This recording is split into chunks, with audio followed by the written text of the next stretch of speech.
నాడీ మండల వ్యవస్థ దెబ్బతింటుంది. పగటిపూట పురుషుడు వీర్యాన్ని స్ఖలించకూడదు.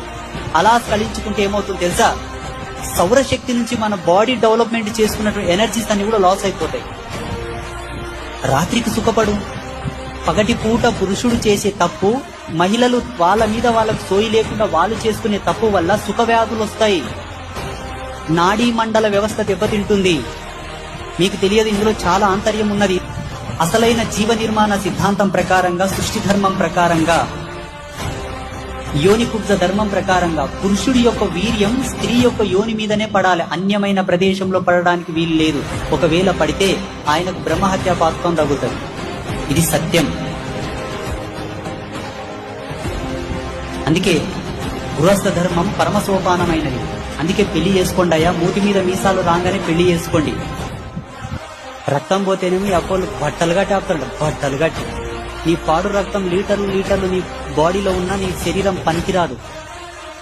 సచ్చిన తర్వాత కోసి బయటికి వీరి మొత్తం నల్ల రక్తం వస్తుంది. వీర్యం బయటికి తీసేయండి. బాడీ శరీరం అంటే చచ్చిపోయిన తర్వాత వీర్యం బయటికి తీయండి చూద్దాం. తీసారా? డాక్టర్ అని అడగండి. జీవుడున్నంత వరకే వీర్యం స్రవించబడుతుంది. మరణించిన తర్వాత రాదు అది.